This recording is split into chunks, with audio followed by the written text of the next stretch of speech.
sejak kebangkitan ulama bersama pengikut-pengikutnya istiqomah dan setia jaga akidah dan sunnah Rasulullah. Alhamdulillah segala puji baginya ulama bersama pengikut-pengikutnya istiqomah dan setia menjaga agama nusa dan bangsa. Mari kuatkan niat kita, kita bulatkan tekad kita, terus lanjutkan amal kita, mengembangkan hikmah kita. Assalamualaikum warahmatullahi wabarakatuh.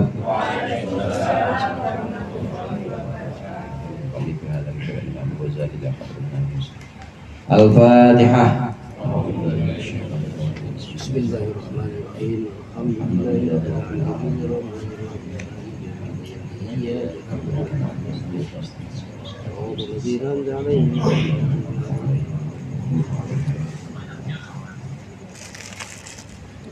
Alhamdulillahi jalla wa ala, wassalatu wassalamu ala sayyidina Muhammadin alladhi ikhtassallahu bihi fadaila wa ala alihi wa ashabihi dzul maqabil a'la, amma ba'd. Fa inna asdaqal hadithi kitabullah wa khairal hadi hadi Muhammadin sallallahu alaihi wasallam wa syarrul umuri muhdatsatuha wa kullu muhdatsatin bid'ah wa kullu bid'atin dhalalah. Segenap jamaah Majelis Al-Hidayah, para Ibu Hajjah, Bapak Haji, para ustaz, ustazah, hadirin hadirat sekalian yang berbahagia dan dimuliakan oleh Allah.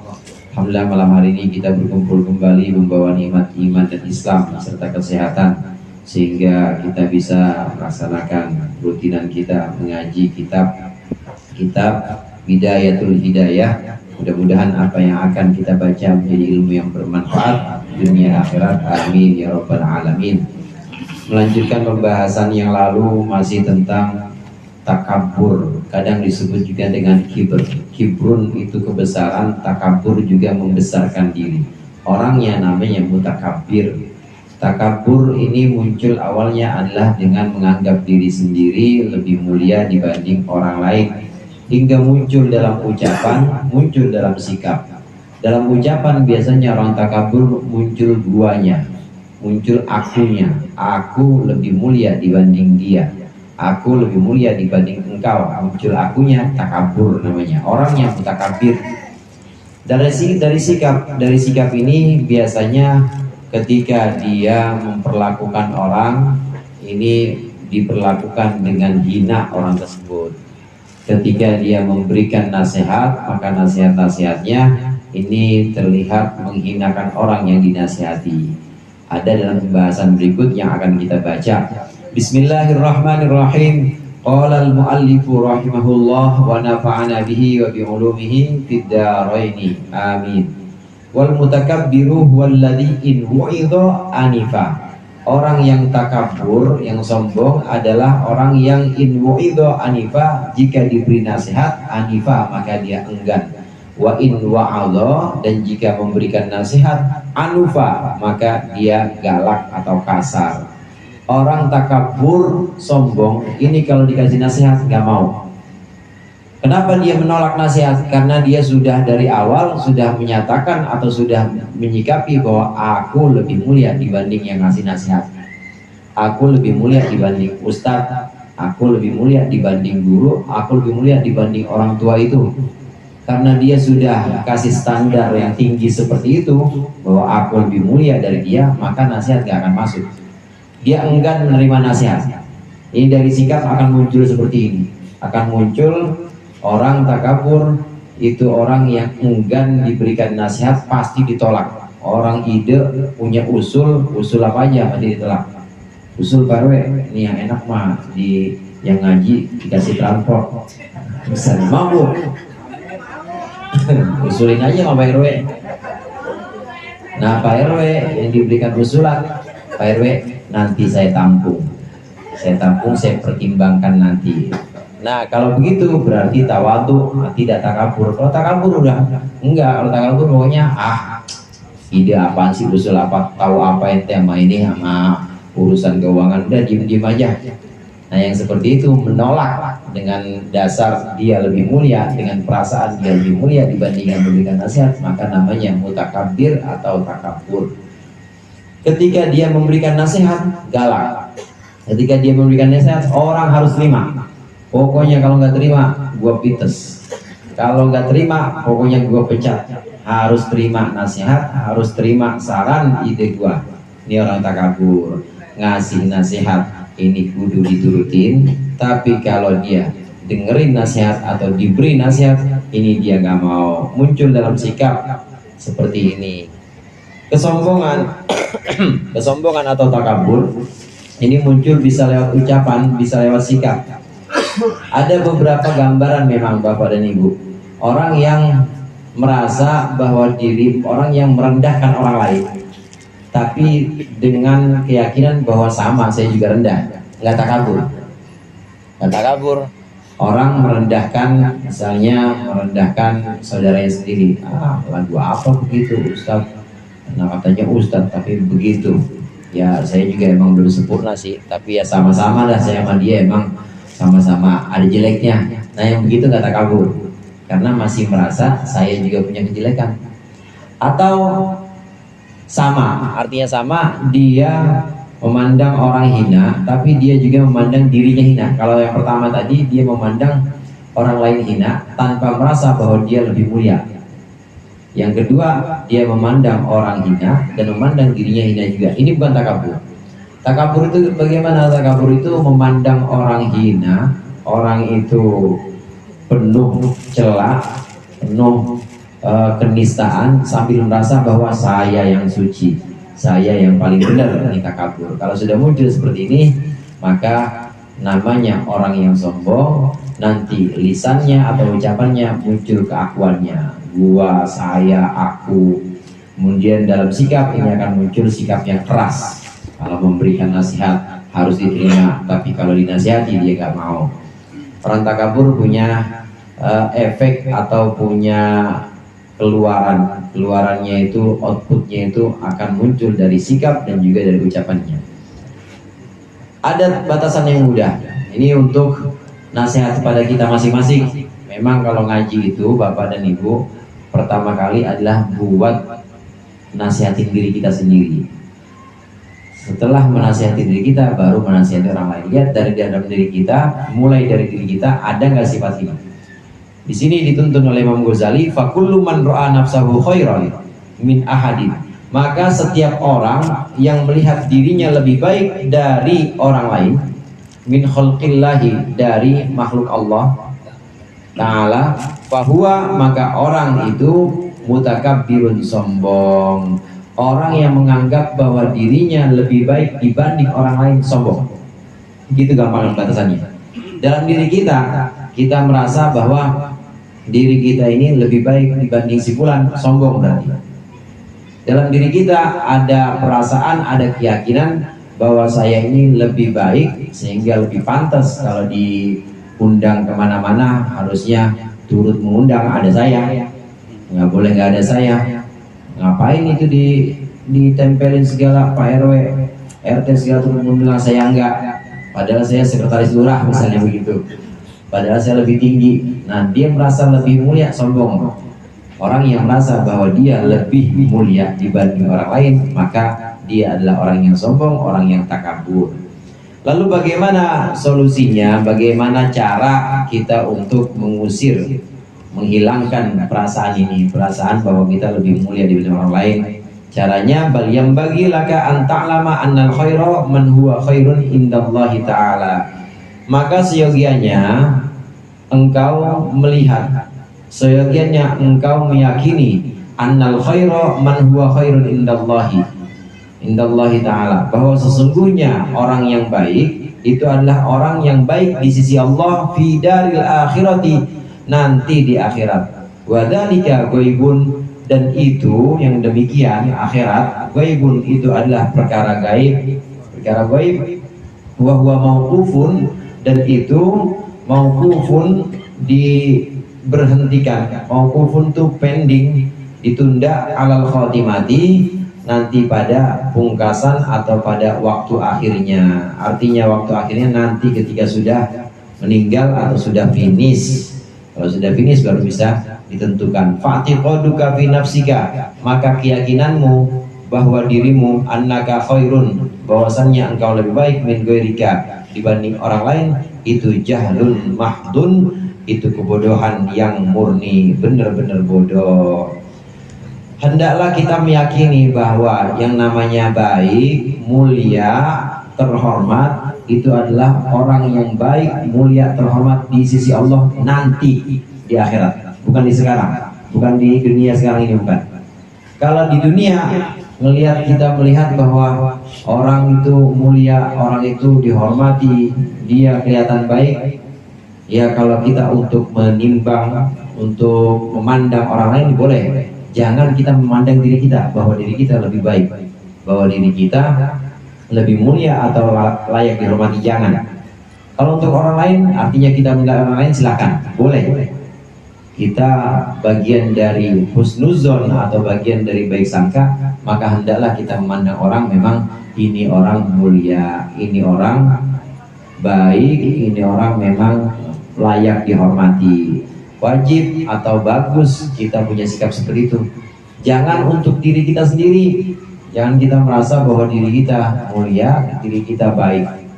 Kenapa? Karena yang namanya mulia dan baik ini buat kita nih, buat nasihat kita, bahwa yang namanya mulia, baik dan terhormat itu nanti, bukan sekarang di dunia, nanti di akhirat. Dan ini masih pending, mauquf. Mauquf itu artinya masih nanti, ketahuannya fil khotimah, ketahuannya nanti di ujung atau di akhir hayat kita baru ketahuan mana yang mulia ketika meninggalnya, mana yang terhormat ketika meninggalnya di sisi Allah, apakah dalam keadaan mukmin, apakah dalam keadaan kufur, itu baru kelihatan nanti. Karena hakikatnya kita semua ini masih dalam perjalanan, Pak. Kita semua ini masih dalam perjalanan, Bu. Belum ada yang finish. Udah ada yang finish di sini. Kalau udah finish mah nggak ngaji berarti. Ini masih proses. Nanti ketentuannya ketika mencapai garis finish, maka di situ baru ketahuan apakah dia orang yang mulia atau orang yang baik. Ketahuannya nanti di sana. Kalau masih berjalan, maka jangan sekali-kali kita menganggap bahwa diri kita ini mulia, diri kita ini baik, jangan, karena belum tentu. Ketika seseorang menganggap dirinya lebih baik, maka ini kebodohan yang murni bodoh. Kenapa dikatakan kebodohan yang murni? Karena memang semuanya belum berakhir, semuanya belum ada ketetapan, masih dalam proses, masih belum finish, belum ada di akhir. Kita nggak boleh kemudian menyatakan bahwa diri kita lebih baik dibanding orang lain, karena semuanya masih dalam proses. Sampai-sampai orang yang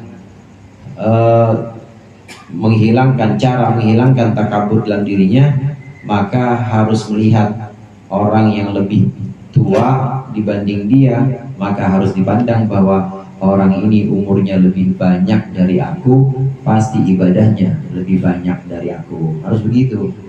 Orang ini kalau mau ketemu Zamir yang muda dibanding saya, siapa di sini? Orang tua semua ini. Saya paling muda kayaknya. Oh, Pak Muji. Pak Kardi kayaknya. Pak Kardi 26 ya. 62.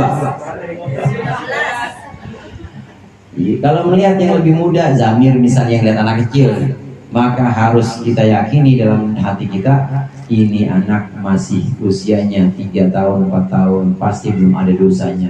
Tapi saya udah 40 tahun, udah kemana-mana dosanya. Harus begitu. Melihat orang yang lebih muda, ini harus merasa bahwa ini pasti dosanya lebih sedikit dibanding aku, karena umurnya lebih dikit. Melihat orang yang lebih tua, harus punya keyakinan bahwa orang tua ini pasti ibadahnya lebih banyak, karena umurnya lebih banyak, pasti sholatnya lebih banyak dibanding aku. Dan aku, siapalah aku? Aku bukan orang yang mulia, aku ini lebih hina dibanding dia. Ini cara menghilangkan takabur, menghilangkan kesombongan dalam diri sendiri. Hendaklah kita melihat orang lain ini lebih mulia dibanding kita. Jadi kebalikannya, dibuat terbalik. Kalau takabur itu memandang orang lain lebih hina dan kita lebih mulia, aku lebih mulia, kita takabur, maka cara menghilangkan takabur dibalik. Pandanglah orang lain itu lebih mulia dan kita hina. Namanya tawadhu. Ada 3 memang Bu. Setiap permasalahan atau setiap perkara itu memang ada sisi ekstrimnya. Ada yang ujung banget, ujung kanan banget misalnya, ada ujung kiri banget. Kira-kira kalau ada ujung kanan ada ujung kiri, ada tengah nggak Bu? Ada tengah apa Haji? Ada, karena kita bisa menentukan tengah karena ada 2 ujung itu. Kita bisa menentukan ada tengah itu karena ada 2 ujung. Yang ada ujung yang ekstrim banget, ada ujung yang kiri banget, ada yang kanan banget. Maka ada sikap tengah-tengah. Ada sikap yang namanya takabur, ini ekstrim. Takabur ini menganggap aku mulia dan selain aku hina. Ekstrim. Boleh nggak yang seperti itu? Nggak boleh. Pokoknya kalau ekstremis nggak boleh. Jadi kita nggak boleh bersikap seperti ekstremis. Ekstremis itu pokoknya dipol-polin lah pokoknya. Ya kalau mau kalau mau ibadah, kalau mau agama, pokoknya merasa bahwa ini harus sempurna dan cuma dia doang kayaknya yang bisa. Itu ekstremis namanya. Ada ekstrim yang ujung lainnya. Ujung lainnya ini kalau dalam agama, ujung lainnya ini memandang bahwa nggak apa-apa kok, nggak usah rajin-rajin amat sholat, orang Tuhan ini maha pengampun. Ekstrim juga itu. Nah kita nggak boleh dalam pemahaman agama seperti itu. Nggak boleh ekstrim kanan, terlalu kanan sehingga jadi radikal. Nggak boleh juga terlalu kiri. Terlalu kiri nanti jadinya liberal. Bisa nggak sholat segala kalau liberal. Ya orang dia punya keyakinan bahwa Allah itu maha pengampun, liberal jadinya. Nah yang tengah-tengah namanya moderat. Moderat ini ada di tengah-tengah, wasaton, wasafiyah. Namanya umat yang ada di tengah, umat yang moderat. Ini yang disampaikan oleh Rasulullah, khairul umuri awsatuha. Sebaik-baiknya perkara adalah pertengahannya. Jangan terlalu ekstrim ke ujung satu, nggak boleh juga ekstrim ke ujung yang lainnya. Tapi pertengahannya, sedang-sedang aja. Demikian juga dalam penghormatan kita, dalam pandangan kita kepada orang, kaitannya dengan sifat takabur ini, kita ada di tengah-tengah. Ada yang disebut dengan takabur, ini ekstrim banget. Kita menganggap, seseorang menganggap bahwa dirinya mulia, orang lain rendah, ekstrim. Takabur namanya. Nah ujung satunya menganggap bahwa diri ini rendah, bahwa seseorang menganggap bahwa aku rendah banget, orang lain mulia. Itu namanya takhosur. Takhosur itu rendah diri, bukan rendah hati, rendahin diri. Sampai-sampai dia itu seperti memperbudak dirinya sendiri, memperbudak dirinya sendiri dengan orang lain. Jadi benar-benar merasa orang lain ini dihormati, dia menjilat akhirnya, dia kemudian selain menjilat, ya pokoknya memuliakan orang, mendewa-dewakan, namanya takhosur. Nah dua-duanya nggak boleh, takabur nggak boleh, takhosur nggak boleh. Yang tengah-tengah namanya tawadhu. Tawadhu ini ada di pertengahan. Contoh dari tawadhu seperti ini Bu. Ada orang alim, ada guru misalnya. Guru kemudian datang pejabat. Biasa kan kalau guru kan suka ditengokin sama RW. Suka ditengokin sama lurah biasanya. Nah guru ini kalau ketika lurah datang, kemudian ya Allah ada Pak Lurah. Udah Pak Lurah duduk di tempat saya aja. Ini lekar buat Pak Lurah, saya nggak usah pakai apa-apanya. Namanya takhosur. Itu namanya ekstrim. Nggak boleh kayak begitu. Merendah. Baru lurah. Gimana kalau yang datang menteri? Gimana kalau yang datang menteri? Udah Pak Menteri, ngajinya nggak usah dah, nggak usah ngaji. Pak Menteri silakan isi. Namanya takhazum, nggak boleh. Itu ekstrim, merendahkan diri sampai-sampai dia itu seperti orang yang menjilat atau seperti orang yang memperbudak diri sendiri dengan orang lain yang dia anggap lebih mulia. Namanya takhazum, ekstrim. Jadi ekstrim takhazum nggak boleh, terlalu merendahkan diri sendiri nggak boleh. Begitu juga takabur, meninggikan diri sendiri, ekstrim juga nggak boleh. Terus bagaimana tawadhu? Tawadhu itu ada di tengah-tengah, meletakkan sesuatu sesuai porsinya. Saat ada pengajian, kemudian ada Pak Lurah, ya semestinya Pak Lurah, silakan Pak Lurah, ayo di sini samping saya. Boleh, samping saya. Pak RW atau samping nggak pernah mau. Silakan Pak Camat duduk, udah ini sudah disediain tempatnya, tanpa merendahkan dirinya karena dia alim, dia memang yang punya majelis, harusnya dia yang menguasai itu, tapi tetap menghormati. Ini namanya tawadhu, sesuai porsinya. Ada yang datang misalnya, yang datang bukan lurah atau bukan camat, tapi yang datang gembel atau apa namanya, ya pokoknya orang yang kira-kira di mata masyarakat secara sosial rendah. Ketika didatang, silakan Bang, ayo cari tempat duduk, jadi tempat duduk. Tetap begitu, tetap seperti itu. Jadi dia tidak merendahkan. Jangan masuk, ada Pak Lurah. Jangan di majelis ini, ganti baju yang benar, jangan. Itu namanya takabur juga kalau begitu. Nah, kita dituntut oleh Rasulullah pertengahan. Kita merendah, artinya rendah hati dengan tawadhu. Ini merendah tapi tanpa menghinakan diri kita. Begitu juga kita memposisikan orang, menghargai orang lain, ini juga tanpa mendewakan dia, biasa-biasa aja. Namanya tawadhu, ada di pertengahan ini. Kemudian yang terakhir yang tadi kita sempat baca, hadirin, wadzalika ghaibun, perkara gaib atau persoalan gaib. Persoalan gaib ini sebenarnya prinsip yang paling utama dari orang-orang yang bertakwa. Bismillahirrahmanirrahim. Alif lam mim, dzalikal kitabul la raiba fihi hudal lil muttaqin. Petunjuk untuk orang-orang yang bertakwa. Alladzina yu'minuna bil ghaibi. Orang-orang yang beriman dengan perkara gaib. Perkara gaib itu banyak. Pahala gaib. Kemudian dosa gaib. Kalau dosa nggak gaib, mungkin orang pada kabur semua. Ngelihat, ya Allah Ustaz, dosa di bawah itu kelihatan semua. Kelihatan di muka misalnya ibu. Pasti sama ibu juga begitu. Kalau dosanya kelihatan, suami ibu kabur. Ibu juga kabur dari suami. Nah, suami gue dosanya banyak banget. Ini gaib semua, tapi kita dituntut untuk iman bahwa ada dosa, ada pahala, itu iman. Iman kepada perkara yang gaib. Termasuk perkara yang gaib adalah khotimah atau ujung finish dari kita masing-masing. Ini kan masih gaib. Nanti kita ini su'ul khotimah atau husnul khotimah, ini kan belum ada yang tahu. Ada yang bisa jamin di sini? Nggak ada yang bisa jamin bahwa nanti saya akan jadi orang mulia ketika meninggal. Nggak ada yang bisa jamin. Begitu juga nggak ada yang bisa menjamin bahwa itu si fulan kerjanya sehari-hari meresahkan masyarakat, pasti nanti di akhirnya itu akan jadi orang yang hina juga. Nggak ada yang bisa menjamin itu.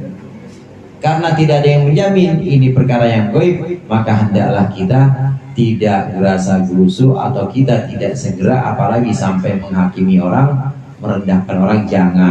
Jangan sampai kita merendahkan orang hanya karena sekarang dia belum bisa ngaji, dia belum bisa mulia, belum bisa lebih baik. Jangan kita rendahkan karena belum finish. Begitu juga terhadap diri kita. Jangan kita menganggap bahwa diri kita ini lebih mulia. Saya mah Ustadz alim lebih ini. Jangan, nggak boleh. Karena belum tentu. Kiai Barseso itu santrinya ribuan, sakti-sakti semuanya. Tapi gara-gara dia nafsu dan ambisi untuk ibadah, dia su'ul khotimah. Padahal kiai santrinya banyak, su'ul khotimah, naudzubillah. Karena ujung dari perjalanan seseorang ini tidak ada yang tahu, gaib, maka hendaklah kita berhati-hati dalam menilai seorang. Paling gampang hendaklah kita menilai bahwa kita ini lebih rendah dibanding orang itu, tapi tanpa menghinakan diri kita. Orang itu lebih mulia dibanding kita, itu paling mudah.